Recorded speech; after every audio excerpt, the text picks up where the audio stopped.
세상의 모든 이야기를 모으는 썰모녀입니다. 세상에 떠도는 재미있는 썰들을 모아 매일 아침 여러분께 들려드릴게요. 구독과 좋아요 부탁드려요. 세상에는 타고난 운명을 스스로 바꾼 사람들이 있습니다. 오늘 들려드릴 이야기의 주인공도 바로 그런 인물이죠. 조선시대 가장 낮은 신분이었던 한 여종이 자신의 지혜 하나만으로 어떻게 정경부인의 자리까지 오르게 되었는지 그 놀라운 실화를 지금부터 시작하겠습니다. 주인공의 이름은 월이였습니다. 월이는 부모도 없이 저잣거리를 떠돌며 넉마를 주워 팔아 하루하루를 연명하던 아이였어요. 그런데 어느 봄날이었습니다. 월이가 평소처럼 저잣거리를 지나고 있었는데 말이죠. 그곳에 소문난 점쟁이 한 분이 있었어요. 이 점쟁이는 한양에서 안 맞는 점이 없기로 유명했죠. 귀한 양반댁 안주인들도 몰래 찾아올 정도였습니다. 바로 그 점쟁이가 월이를 보자마자 지팡이를 내팽개치고 헐레벌떡 달려오는 겁니다. 그리고는 넉마주의 소녀 앞에서 무릎을 꿇더니 공손하게 큰 절을 올렸어요. 주변 사람들이 모두 입을 떡 벌리고 그 광경을 바라봤습니다. 점쟁이가 떨리는 목소리로 말했죠. 이 아이는 보통 관상이 아니오. 이마에 귀기가 서려 있고 눈에는 지혜의 빛이 가득하니 반드시 귀부인이 될 상이로다. 월이는 영문을 몰라 어리둥절했지만 점쟁이는 진심으로 감탄하며 월이에게 절을 올렸답니다. 세월이 흘러 월이는 15살이 되었습니다. 점쟁이의 예언 같은 건 까맣게 잊고 살았죠. 어느 날 한 양반 댁에서 여종을 구한다는 소식을 듣고 월이는 그 집으로 들어가게 됩니다. 그곳은 바로 정경대부 이판서 댁이었어요. 하지만 이 집안은 예전의 영화는 사라지고 점점 기울어가고 있었습니다. 이판서는 몇 년 전 영모 사건에 연루되어 관직을 잃었고 그 이후로 집안에는 우환이 끊이질 않았죠. 큰아들은 병으로 드러누웠고 작은아들은 과거 시험에 번번이 낙방했습니다. 재산도 하나둘 팔아야 했고요. 하지만 월이는 이 집에서도 묵묵히 자기 일을 해냈습니다. 다른 종들처럼 불평하지 않고 항상 밝은 얼굴로 일했어요. 그러던 어느 여름밤이었습니다. 이 판서가 아주 기이한 꿈을 꾸었어요. 꿈속에서 판서는 거울을 보고 있었는데 갑자기 입안에 이빨이 하나씩 빠지기 시작하는 겁니다. 위에 이빨도 빠지고 아래 이빨도 빠지고 송곳니도 어금니도 모조리 빠져서 입안이 텅 비어버렸어요. 판서는 그 꿈을 꾸고 벌떡 일어났습니다. 등골이 오싹했죠. 조선시대의 이빨 빠지는 꿈은 아주 불길한 흉몽으로 알려져 있었거든요. 특히 모든 이빨이 다 빠지는 꿈은 집안의 대가 끊기거나 가족 중 누군가 죽는다는 징조였습니다. 판서는 급히 부인을 불렀어요. 여보, 내가 방금 끔찍한 꿈을 꾸었소. 내 이빨이 몽땅 다 빠지는 꿈이었소. 부인의 얼굴이 새하얘졌습니다. 대감마님, 그게 무슨 말씀이세요? 그건 집안에 큰 우환이 닥친다는 흉몽이 아니옵니까? 소문은 삽시간에 집안 전체로 퍼졌습니다. 종들도 모두 알게 되었죠. 대감마님이 이빨 빠지는 흉몽을 꾸셨다더라. 아이고, 이 집 이제 완전히 망하는 거 아니야? 빨리 다른 데로 옮겨야겠어. 여기 더 있다간 우리까지 재수 없겠다. 하인들은 서로 귓속말을 나누며 도망갈 궁리를 했습니다. 집안의 분위기는 그야말로 초상집이었어요. 판서는 아침밥도 거른 채 멍하니 앉아만 있었고 부인은 눈물을 흘리며 불공을 들이러 갈 준비를 했습니다. 큰아들은 이미 병석에 누워 있었고 작은아들은 이 소식을 듣고 과거 공부를 집어던졌죠. 아버님께서 그런 흉몽을 꾸셨는데 제가 무슨 과거를 보겠습니까? 온 집안이 절망에 빠져 있었습니다. 그런데 바로 이때였습니다. 부엌에서 일하던 월이가 종들의 수군거림을 듣게 되었어요. 처음에는 그냥 지나쳤는데 자꾸 이빨 빠지는 꿈이라는 말이 들리는 겁니다. 월이는 걸음을 멈추고 귀를 기울였죠. 대감마님이 밤새 이빨이 다 빠지는 꿈을 꾸셨대. 이거 큰일 났어. 맞아. 그 꿈은 집안의 대가 끊긴다는 흉몽이잖아. 우리 빨리 여길 떠나야 해. 월이는 고개를 갸우뚱했습니다. 그리고는 무언가 번뜩 떠오른 듯 눈을 크게 떴어요. 잠깐만. 이빨이 빠진다는 건 헛것이 빠진다는 뜻 아닌가? 그럼 새것이 난다는 의미로도 해석할 수 있지 않을까? 월이는 조심스럽게 대청마루 쪽으로 걸어갔습니다. 다른 종들이 도망갈 생각만 하고 있을 때 월이만은 이 위기를 기회로 바꿀 수 있다고 생각했던 겁니다. 월이가 대청마루 앞에 무릎을 꿇었습니다. 소인월이 대감마님께 아를 말씀이 있사옵니다. 판서는 기운 없는 목소리로 대답했어요. 무슨 일이냐? 소인이 대감마님께서 꾸신 꿈 이야기를 들었사옵니다. 감히 말씀드리자면 그 꿈은 흉몽이 아니라 오히려 큰 길몽이옵니다. 순간 대청마루가 조용해졌습니다. 모두가 월이를 쳐다봤어요. 부인이 버럭 소리를 질렀죠. 이 천한 것이 무슨 말을 함부로 하는 게냐. 이빨 빠지는 꿈이 길몽이라니. 하지만 판서는 손을 들어 부인을 제지했습니다. 잠깐, 저 아이 말을 들어보자. 월이야, 내가 무슨 근거로 그것이 길몽이라고 하느냐? 월이는 또박또박 대답했습니다. 대감마님, 이빨이 빠진다는 것은 헛것이 떨어져 나간다는 뜻이옵니다. 어린아이가 전니가 빠지면 더 튼튼한 영구치가 돋아나듯이 대감마님께서도 낡고 오래된 것들이 떨어져 나가고 새롭고 강한 것들이 자리를 잡을 징조이옵니다. 월이는 말을 이었습니다. 생각해 보시옵소서. 대감마님께서는 지난 몇 년간 영모 사건에 누명을 쓰고 관직을 잃으셨고 집안의 우환이 끊이지 않으셨습니다. 이것이 바로 헌 이빨, 즉 낡고 썩은 운이었던 것이옵니다. 그런데 이제 그 낡은 이빨이 몽땅 빠져나갔다는 것은 그 나쁜 운이 모두 사라졌다는 뜻 아니겠사옵니까? 이제 곧 새로운 이빨처럼 좋은 운이 돋아날 것이옵니다. 대청마루가 술렁였습니다.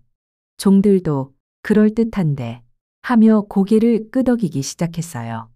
판서는 턱을 쓰다듬으며 생각에 잠겼습니다.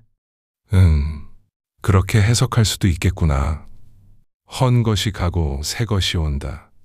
부인도 그러고 보니 그럴듯하네요. 하며 표정이 밝아졌죠. 그런데 월이는 여기서 멈추지 않았습니다. 대감마님, 한 가지 더 말씀드리겠사옵니다. 이빨은 사람의 이름이나 지위를 상징하기도 합니다. 옛 성형께서도 이를 갈다는 표현으로 권력을 상징하지 않으셨습니까? 대감마님의 모든 이빨이 빠졌다는 것은 지금까지의 헌 지위와 명예가 사라지고 완전히 새로운 더 높은 지위를 얻으실 징조이옵니다. 판서는 무릎을 탁 쳤습니다. 그렇지. 그럴 수 있어. 환골탈태라는 말이 있지 않은가.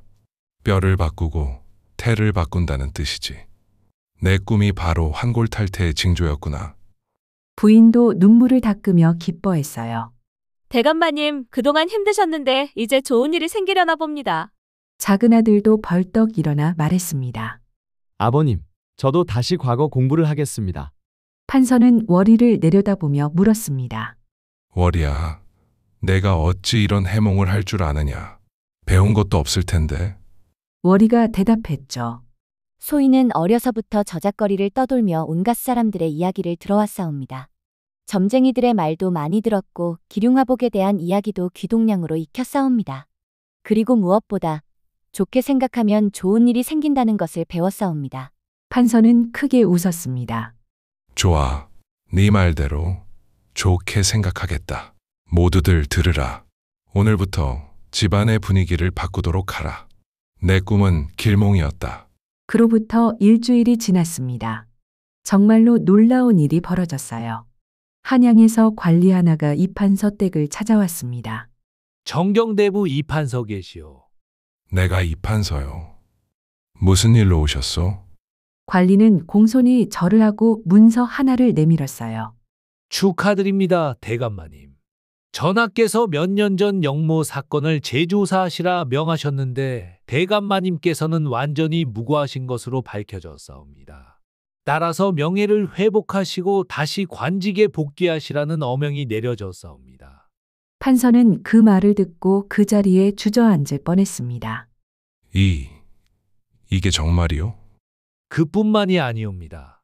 전하께서 대감마님의 억울함을 풀어드리고자 이전보다 더 높은 정의품 관직을 내리셨사옵니다. 집안이 순식간에 축제 분위기로 바뀌었어요. 부인은 기뻐서 울고 아들들은 만세를 불렀습니다. 판서는 즉시 월이를 불렀습니다. 월이를 이리 데려오너라. 월이가 사랑채로 들어와 공손히 절을 올렸어요. 판서는 월이의 손을 잡으며 말했습니다. 월이야, 네 덕분이다.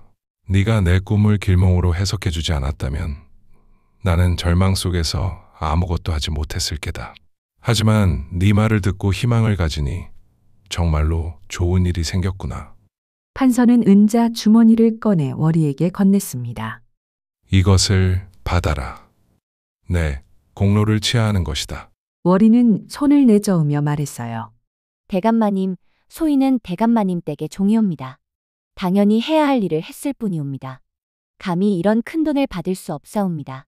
하지만 판서는 단호하게 말했죠. 아니다. 내 지혜와 총명함은 보통 종의 수준이 아니다. 나는 너를 계속 이 집안에 두고 싶다. 앞으로도 우리 집안의 중요한 일들을 내가 돌볼 수 있도록 하겠다. 월이는 감사의 눈물을 흘리며 깊이 절을 올렸습니다. 시간이 흘러 판서 댁은 날로 번창했습니다. 판서는 복직한 후 임금님의 총애를 받아 큰 공을 세웠고 큰아들은 병이 완전히 나았으며 작은아들은 과거에 장원급제를 했어요. 집안의 재산도 불어나고 명예도 회복되었죠. 그야말로 황골탈퇴한 것입니다. 월이의 예언이 정확히 들어맞은 겁니다. 판서는 월이를 더욱 신뢰하게 되었고 집안의 크고 작은 일들을 월이에게 상의하곤 했습니다. 월이는 언제나 지혜로운 답을 내놓았어요. 어느 날은 집안에 도둑이 들었는데 월이가 꾀를 내어 범인을 찾아냈고 또 어느 날은 집안 종들 사이에 다툼이 있었는데 월이가 중재해서 원만하게 해결했습니다. 소문은 점점 퍼져나갔어요. 청경대부 이판서 댁에 신통한 계집종이 있다더라. 그 종의 이름이 월이라는데 어떤 어려운 일도 척척 풀어낸다더라. 마침내 이 소문은 임금님 귀에까지 들어갔습니다. 임금님은 신기하게 여기시며 내관을 불러 물으셨어요. 짐이 듣기로 이판서 댁에 총명한 여종이 있다고 하는데 사실이냐? 그러하옵니다, 전하. 그 여종의 이름은 월이라 하며 어떤 어려운 일도 지혜로 풀어낸다 하옵니다. 임금님은 흥미가 생겼습니다. 과연 그러한가? 짐이 직접 시험해보고 싶구나. 그 여종을 궁궐로 불러들이도록 하라. 며칠 후 이판서는 황급히 월이를 불렀습니다. 월이야, 큰일이다. 전하께서 너를 보시겠다고 하신다. 월이는 놀라 눈을 동그랗게 떴어요. 소인을요? 전하께서요? 그렇다. 내 소문을 들으시고 내 지혜를 시험해 보시겠다고 하신다. 내일 궁궐로 들어가야 한다. 월이는 긴장되었지만 동시에 이것이 자신의 인생을 바꿀 큰 기회라는 것을 알았습니다. 다음 날 아침, 월이는 정갈하게 목욕제기를 하고 궁궐로 들어갔습니다.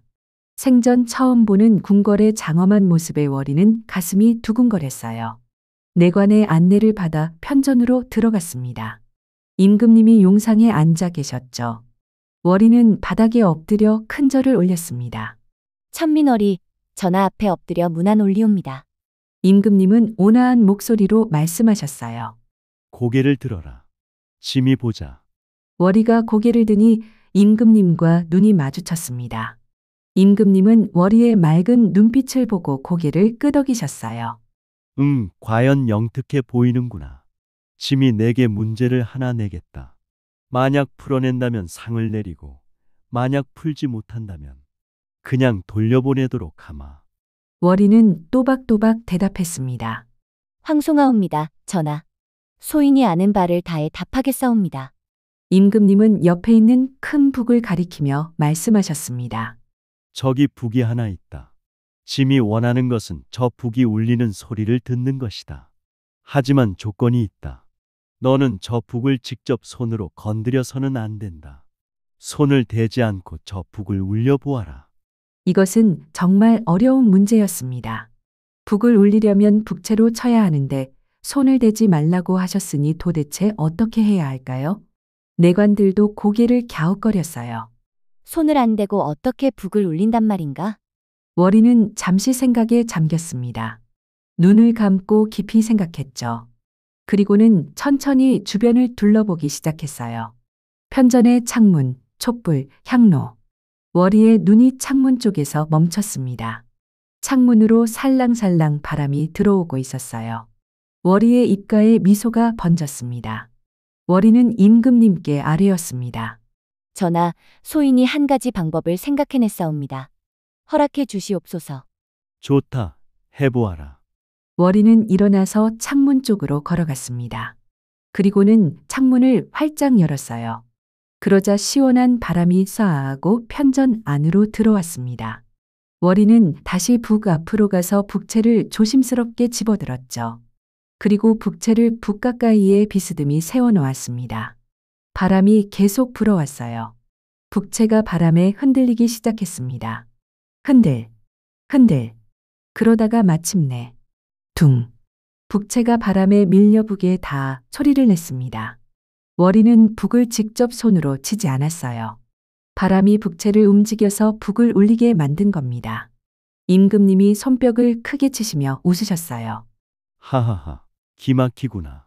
과연 지혜롭도다. 바람을 이용하다니. 내관들도 모두 감탄하며 월이를 바라봤습니다. 하지만 임금님은 여기서 끝내지 않으셨습니다. 좋아. 첫 번째 문제는 통과했다. 그렇다면 두 번째 문제를 내보겠다. 임금님이 가리킨 곳에는 쟁반 위에 촛불 하나가 켜져 있었어요. 저 촛불을 보아라. 짐이 원하는 것은 저 촛불이 저절로 꺼지는 것이다. 하지만 너는 입으로 불어서도 안 되고 손으로 끄지도 말아라. 저 촛불이 스스로 꺼지게 만들어 보아라. 이번 문제는 더 어려웠습니다. 촛불은 바람이 없으면 계속 타오르게 되어 있거든요. 어떻게 해야 촛불이 저절로 꺼질까요? 내관 하나가 작은 목소리로 속삭였어요. 이건 불가능한 거 아닌가? 월이는 다시 생각에 잠겼습니다. 촛불. 촛불이 스스로 꺼지는 경우는 언제일까? 초가 다 타버렸을 때? 아니야, 그건 너무 오래 걸려. 산소가 없을 때? 맞아. 월이는 내관에게 정중히 부탁했습니다. 혹시 큰 항아리나 유리 그릇 같은 것이 있사옵니까? 내관이 고개를 갸웃하며 물었어요. 항아리요. 잠시만 기다리시오. 잠시 후 내관이 큰 유리 항아리를 가져왔습니다. 월이는 그것을 받아들고 임금님께 아뢰었죠. 전하, 이제 보여드리겠사옵니다. 월이는 촛불이 있는 쟁반 앞으로 다가갔습니다. 그리고는 그 큰 유리 항아리를 촛불 위에 조심스럽게 덮었어요. 처음에는 촛불이 그대로 타오르고 있었습니다. 하지만 시간이 지나자 촛불의 불꽃이 점점 작아지기 시작했어요. 작아지고, 작아지고, 마침내 스르륵 하고 촛불이 꺼졌습니다. 월이가 항아리를 치우자 연기만 피어오를 뿐 불은 완전히 꺼져 있었어요. 임금님이 놀라 자리에서 벌떡 일어나셨습니다. 오, 이게 어찌 된 일이냐? 월이가 공손히 대답했습니다. 전하, 불은 공기가 없으면 탈 수 없사옵니다. 항아리로 덮으니 안에 공기가 다 사라지고 그래서 촛불이 스스로 꺼진 것이옵니다. 임금님은 크게 웃으시며 말씀하셨습니다. 놀랍도다. 과연 천하의 지혜로운 자로다. 짐이 평생 많은 신하들을 보았지만 이처럼 총명한 자는 처음 본다. 신하들도 모두 고개를 끄덕이며 월이를 칭찬했어요. 정말 대단하옵니다. 전하. 저런 여종이 있다니 믿기지 않습니다. 임금님은 내관을 불러 명령하셨습니다. 월이에게 상을 내리도록 하라. 그리고 임금님은 잠시 생각하시더니 중대한 결정을 내리셨어요. 월이는 천안종의 신분에 머물러 있을 자가 아니다. 짐이 특별히 면천을 내린다. 오늘부로 월이는 자유인이 되는 것이다. 월이는 그 말을 듣고 눈물이 왈칵 쏟아졌습니다. 황송하옵니다, 전하. 이 은혜 평생 잊지 않겠사옵니다. 내관이 면천 문서를 월이에게 건넸어요. 거기에는 임금님의 옥새가 찍혀 있었습니다. 월이는 태어나서 처음으로 자유를 얻게 된 겁니다. 그런데 임금님은 거기서 끝내지 않으셨습니다. 그리고 한 가지 더 명이 있다. 월이는 다시 땅에 엎드렸어요. 분부하시옵소서, 전하. 짐이 듣기로 이 판서의 작은 아들이 최근 과거에 급제했다 하더구나. 그 젊은이가 아직 혼인을 하지 않았다고 들었다. 짐이 보기에 너와 그 젊은이가 잘 어울릴 것 같구나. 월이는 깜짝 놀라 고개를 들었습니다. 임금님께서 혼담을 하신다는 말씀인가요? 임금님은 계속 말씀하셨어요. 이 판서의 아들을 이리 데려오너라. 잠시 후 20대 초반의 준수한 선비 하나가 들어왔습니다. 바로 이 판서의 작은 아들이었어요.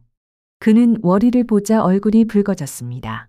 사실 그는 이미 오래전부터 월이를 마음에 두고 있었거든요. 월이의 지혜롭고 착한 모습에 반했던 겁니다. 하지만 신분의 차이 때문에 감히 마음을 내보이지 못하고 있었죠. 임금님이 말씀하셨습니다. 짐이 명한다. 월이와 이 판서의 작은 아들이 혼인하도록 하라. 이는 짐의 뜻이니 누구도 거역할 수 없느니라. 이 판서의 아들은 기쁨에 겨워 땅에 엎드려 절을 올렸어요. 황송하옵니다. 전하. 소신은 예전부터 월이를 마음에 두고 있었사옵니다.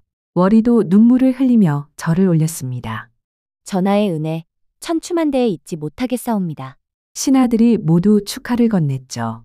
축하드립니다. 아름다운 인연이옵니다. 임금님은 흐뭇하게 웃으시며 말씀하셨어요. 지혜로운 자는 하늘도 돕는 법이다. 너희 둘이 잘 살아라. 그리고 월이야, 내가 가진 지혜로 백성들을 도울 수 있기를 바란다. 그로부터 몇 달 후 성대한 혼례식이 열렸습니다. 월이는 아름다운 화롯을 입고 꽃가마를 탔어요. 거리에는 구경꾼들이 가득했습니다.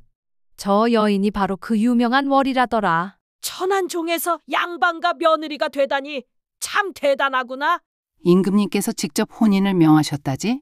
이 판서댁은 온통 축제 분위기였습니다. 붉은 비단이 대문에 걸려 있고 음악 소리가 울려 퍼졌죠. 신랑은 문 앞에서 월이를 맞이했습니다. 두 사람이 서로를 바라보며 미소 지었어요. 이 판서 부부도 기뻐하며 눈물을 흘렸습니다. 우리 집안에 이런 현명한 며느리를 맞이하게 되다니. 혼례가 끝나고 월이는 정식으로 양반가의 며느리가 되었습니다. 세월이 흘렀습니다. 월이의 남편은 벼슬길에 나아가 크게 출세했어요. 그는 아버지처럼 높은 관직에 올랐고 임금님의 신임을 받는 중신이 되었습니다. 그리고 남편이 정의품에 오르자 월이에게도 정경부인의 품계가 내려졌죠. 정경부인이란 최고 품계의 부인에게 주는 칭호였습니다. 한때 저작거리를 떠돌던 넉마주의 소녀가 이제는 나라에서 인정하는 정경부인이 된 겁니다. 월이는 4명의 자녀를 낳아 훌륭하게 키웠어요. 큰아들은 과거에 급제했고 둘째 딸은 명문가로 시집갔으며 셋째 딸과 막내 아들은 아버지를 닮아 총명했습니다. 월이의 집안은 한양에서 손꼽히는 명문가가 되었죠. 세월이 더 흘러 월이는 할머니가 되었습니다. 어느 봄날 월이는 마루에 앉아 손주들에게 옛날 이야기를 들려주고 있었어요. 할머니, 할머니는 어떻게 우리 집안의 할머니가 되신 거예요? 손주 하나가 물었습니다. 월이는 부드럽게 미소 지으며 대답했죠. 할머니는 말이다. 어렸을 때 아무것도 가진 게 없었단다. 부모도 없고 집도 없고 배울 기회도 없었지. 하지만 할머니에게는 한 가지가 있었어. 바로 긍정적으로 생각하는 마음이었단다. 긍정적으로 생각한다는 게 뭐예요? 어떤 나쁜 일이 생겨도 그 안에서 좋은 점을 찾아내는 거란다. 흉한 일을 길한 일로 바꿔 생각하는 거지. 월이는 이빨 빠지는 꿈 이야기를 들려주었어요. 손주들은 눈을 반짝이며 할머니의 이야기를 들었습니다. 그래서 말이다. 너희들도 기억해라. 세상에는 좋은 일도 있고 나쁜 일도 있단다. 하지만 어떻게 생각하느냐에 따라서 그 일의 의미가 완전히 달라진단다. 할머니는 그것을 배웠고 그 덕분에 오늘의 삶을 살 수 있게 되었어. 손주들이 고개를 끄덕였습니다. 할머니, 저희도 할머니처럼 지혜로운 사람이 될래요. 월이는 손주들의 머리를 쓰다듬으며 말했어요. 그래, 잘 자라다오. 그리고 항상 기억해라. 사람의 운명은 정해진 게 아니란다. 스스로 바꿀 수 있지. 지혜와 긍정의 마음만 있다면 말이야. 해가 저물어가고 있었습니다. 월이는 하늘을 올려다보며 조용히 감사의 기도를 올렸어요. 저작거리를 떠돌던 넝마주의에서 정경부인까지 참으로 기적 같은 인생이었습니다. 하지만 그것은 기적이 아니라 월이 스스로 만들어낸 운명이었죠. 여러분, 오늘 월이의 이야기 재미있게 들으셨나요? 이 이야기가 우리에게 주는 교훈은 명확합니다. 세상에 정해진 운명이란 없다는 거예요. 아무리 어려운 상황에 처하더라도 그 안에서 희망을 찾아내고 긍정적으로 생각하면 길은 반드시 열립니다. 월이처럼 말이죠. 흉몽을 길몽으로, 위기를 기회로 바꾸는 지혜. 그것이 바로 우리가 살아가면서 가져야 할 마음가짐이 아닐까 싶습니다. 여러분도 오늘 하루 힘든 일이 있으셨다면 그 안에서 작은 희망이라도 찾아보시길 바랍니다. 생각을 바꾸면 세상이 바뀌니까요. 오늘도 긴 영상 끝까지 함께 해주신 여러분께 진심으로 감사드립니다. 오늘 하루도 좋은 하루 보내시고요. 다음 이야기에서 또 만나요. 안녕히 계세요.